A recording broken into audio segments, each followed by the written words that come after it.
Hello, good morning students. Namaste. Welcome to CC online classes.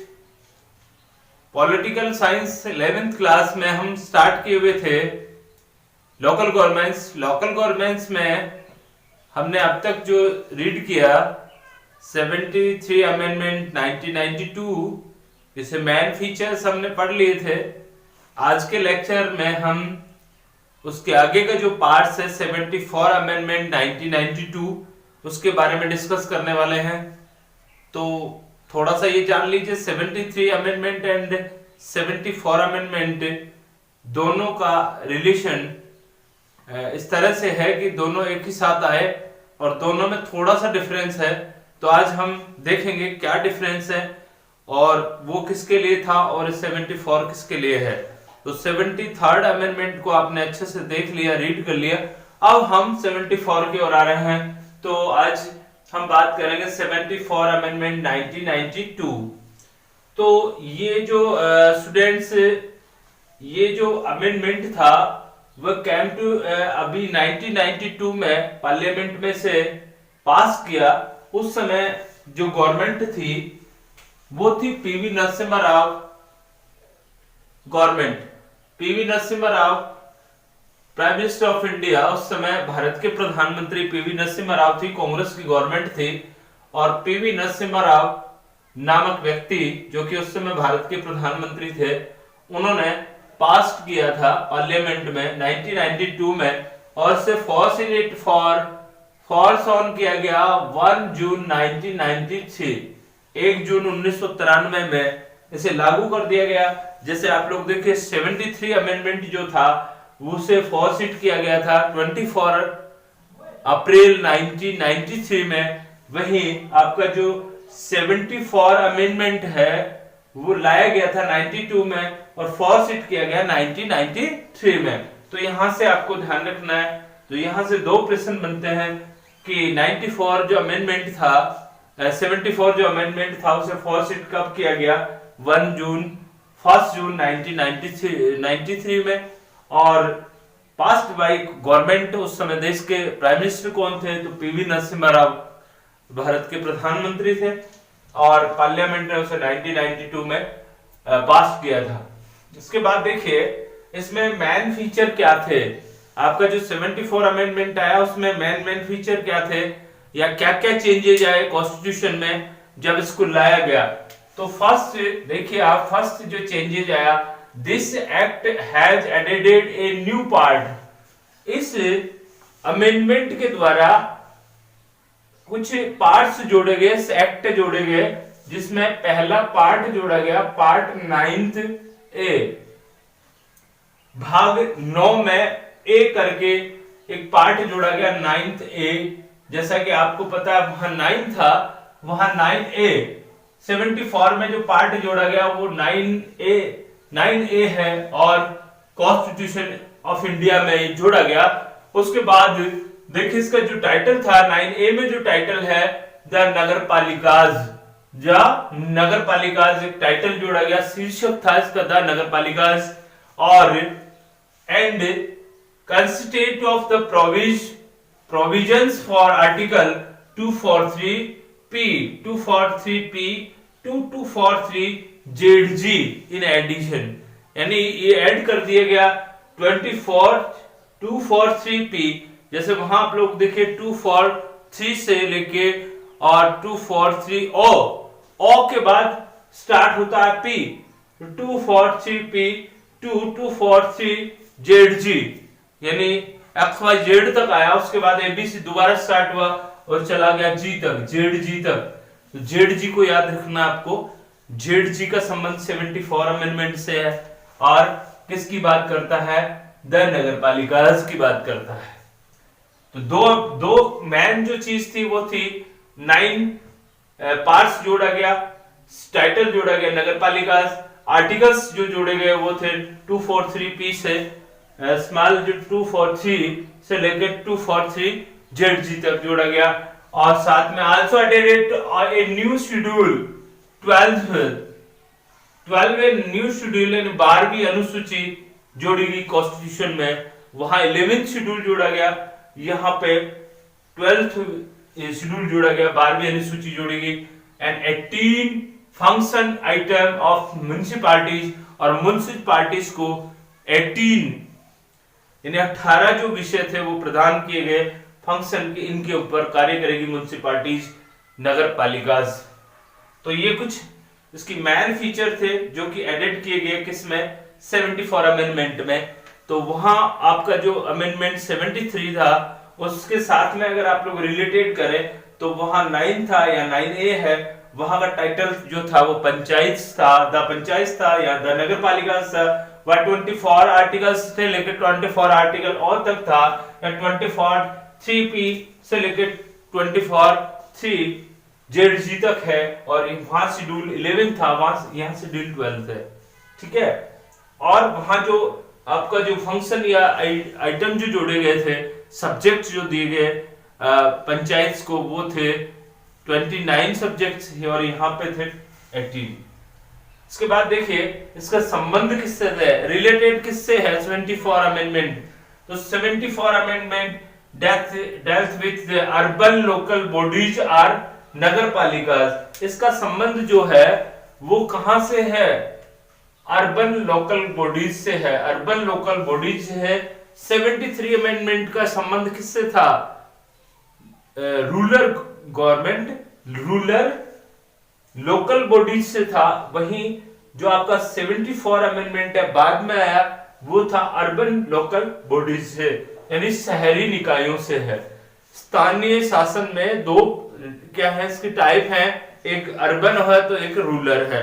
Rural ग्रामीण स्थानीय शासन, तो अर्बन शहरी स्थानीय शासन या नगरीय स्थानीय शासन कह सकते हो। तो नगरीय स्थानीय शासन से है 74 अमेंडमेंट का संबंध। आई होप आपको इतनी बात समझ में आई होगी।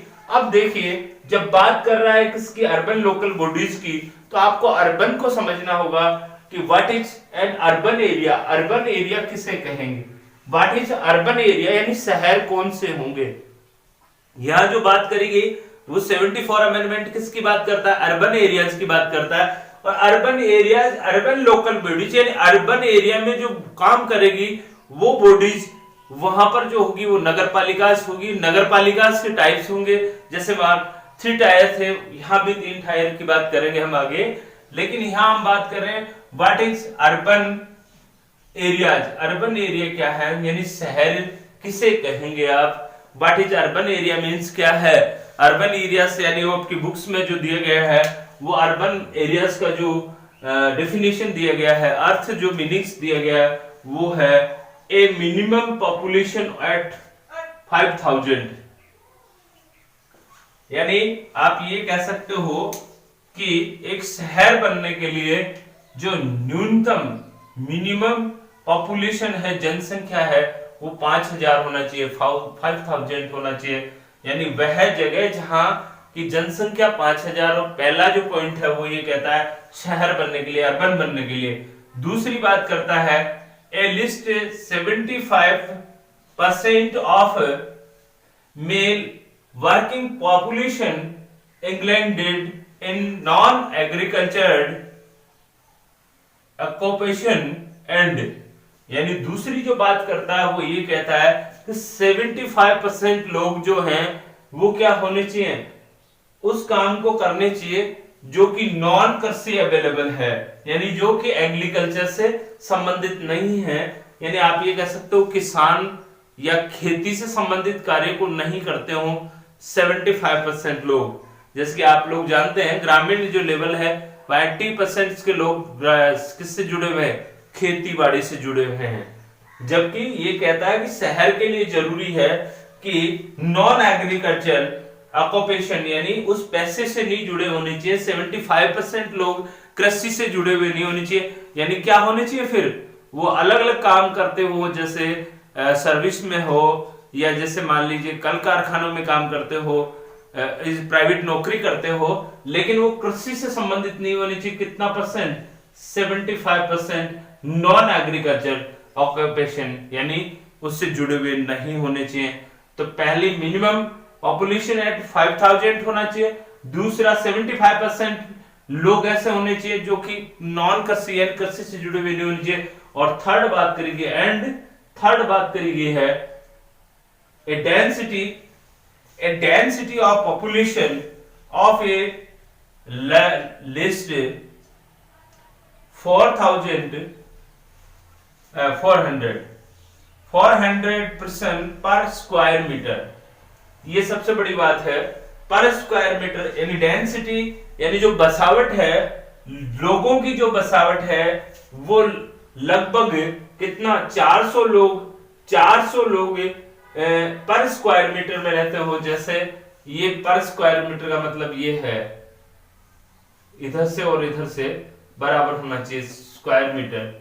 इस स्क्वायर मीटर में यानी 1 मीटर इसमें जो रहने वाले लोग हैं वो कितने होने चाहिए, 400 होने चाहिए। तो वो इलाका शहर के को घेरता है यानी शहर कहलाएगा। तो जनसंख्या का क्या होगा, घनत्व जो है वो ज्यादा होना चाहिए, यानी 400 लोग 1 स्क्वायर किलोमीटर में रहते हो। तो इस तरह से आप लोग अर्बन एरिया जो है उसकी क्या दे सकते हैं, आप डेफिनेशन दे सकते हैं। What is an urban areas में ए मिनिमम पॉपुलेशन ऑफ 5000, 75% लोग जो है non agriculture occupation and density of population at 400% of पर स्क्वायर मीटर। यानी 3 तरह की बात करी गई है। पहली बात जो करी गई है वो ये बात कहती है कि 5000 जनसंख्या मिनिमम होनी चाहिए उस इलाके की जिसको आप लोग गांव से शहर बना रहे हैं। दूसरा 75% वो इलाका जिसमें आप बात कर रहे हैं कि शहर है, वहां पर 70% लोग नॉन कृषिबल होने चाहिए, यानी कृषि का कार्य नहीं करते हो। 75% लोग कृषि के अलावा काम करते हो। और थर्ड बात ये करी गई है कि वह पॉपुलेशन का जो जनघनत्व है वो 400 व्यक्ति पर स्क्वायर मीटर में होना चाहिए। किलोमीटर में 400 लोग, 1 किलोमीटर में 400 लोग रहता हो तो वो एरिया जो है वो कहलाएगा अर्बन यानी शहर कहलाएगा। समझ में आई ये बात? आगे चलते हैं। एज पर द 211 सेंसस जनगणना 2011 about 31% of India population living in urban areas. 2011 की जो जनसंख्या है, जनगणना जो सेंसस आया है उस सेंसस के अनुसार इंडिया की जो पॉपुलेशन है वो अर्बन एरिया में 31% 31% लोग आज शहरों में रहते हैं। तो इसका मतलब जो शेष बचा वो कहाँ है, रूरल एरिया में रहता है। इतनी बात आपको समझ में आई। अब हम लोग देखते हैं आगे बात करें कि सर इसमें 73rd और 74th अमेंडमेंट जो था वो साथ ही लाया गया, पार्लियामेंट में पास आउट किया गया 1992 में, यानी एक साथ में 2 अमेंडमेंट लाए गए, 73 अमेंडमेंट एंड 74 अमेंडमेंट। इनको लागू करने की तारीख अलग अलग है। 24 अप्रैल था वो 93 में और ये 1 जून 93 में लागू हुआ। तो क्या डिफरेंस है दोनों में? देखिए 74 और 73 अमेंडमेंट में क्या डिफरेंस है। तो difference between the 73 and 74 amendment, दोनों के बीच में मुख्य अंतर क्या है? क्वेश्चन आपका यहां से आता है। तो देखिए वहां से अगर उठाएंगे तो वहां भी आप लोग देखिए पार्ट 11 ए है, वहां पार्ट 9 ए है, वहां पार्ट 9 है, 11th शेड्यूल है, 12th शेड्यूल है, 29 सब्जेक्ट हैं, 18 सब्जेक्ट्स हैं। इस तरह से आप लोग आर्टिकल्स को लेकर भी डिफरेंस कर सकते हैं। तो मेन जो है difference between the 73 and 74 amendment, any many ways the 74 amendments is a repetition of the 73 amendment expected the applies to the urban area।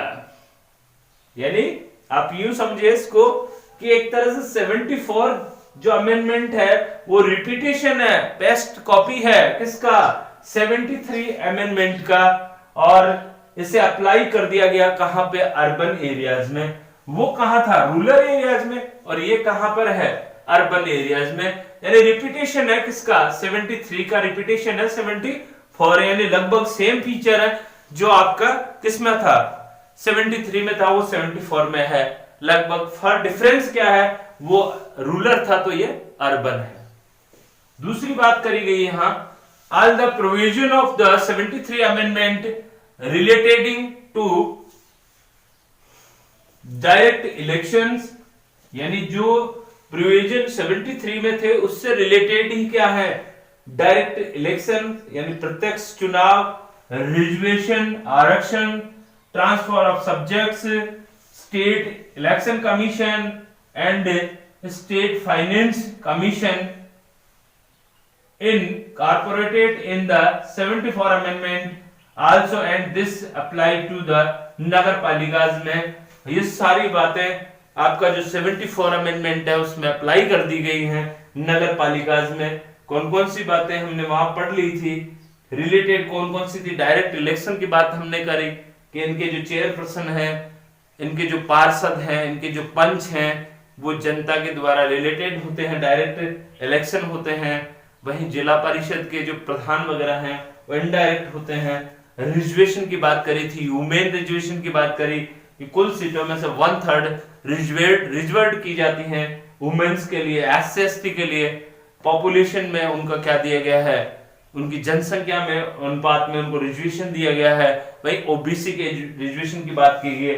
Transfer of subject, वहां जहां 29 सब्जेक्ट, यहाँ 18 क्या किया गया है, ट्रांसफर ऑफ सब्जेक्ट को किया गया।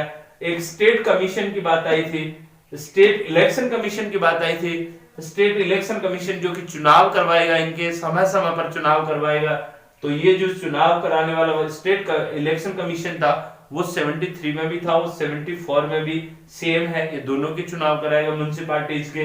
एंड स्टेट फाइनेंस, राज्य वित्त आयोग जो बनाया गया, वो ये सब चीजें जो 73 में थे वो रिपीट कर दी गई कहां पर, 74 में। तो 74 amendment this apply of the nagar palikas में। तो आई होप आपको आज की क्लास पसंद आई होगी और इससे संबंधित 74 में जो अमेंडमेंट था वो हमने बता दिया, 73 को कंप्लीट किया।